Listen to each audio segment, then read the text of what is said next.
بسم الله الرحمن الرحيم. نشوف الأعداد الزوجية مع جدول الخمسة. لازم المسألة تبدأ بالزيرو، لازم تبدأ بالزيرو مع الأعداد الزوجية. نشوف كده 2 تايمز 5 يعني 2 ضرب 5 لازم تبدأ بالزيرو وتاخد نص الاثنين 1 يبقى 10. لازم تبدأ بالزيرو والهاف بتاع الأربعة 20. لازم تبدأ بالزيرو والهاف بتاع الستة 30. ناخد الزيرو والهاف بتاع ال8 40. ناخد الزيرو ونص ال10 5 يبقى 50. نيجي هنا لو عندي رقمين لازم تبدأ بالزيرو.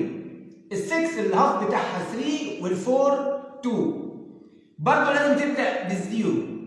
ال8 تبقى 4، ال6 تبقى 3 وال4 تبقى 2. طيب هتيجي بقى هنا اللمبه هتشتغل. يقول لك طب لو عدد لازم هيبدا بالزوجي ماشي، طب تفرق ده فردي. نعمل ايه؟ اللمبه هتشتغل. نعمل الثمانيه ديت 1 زائد 8 يعني 8 زائد 1 وال1 ده تحطه قدام ال6 يبقى ال8 لازم تبدا بالزيرو يبقى ال16 الهاف بتاعها اللي هو 8 وال8 4.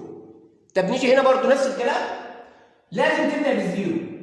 ال5 هنعملها 4 بلس 1 ال1 ده هيتحط هنا وينشال من هنا يبقى نيجي هنا واحده واحده يبقى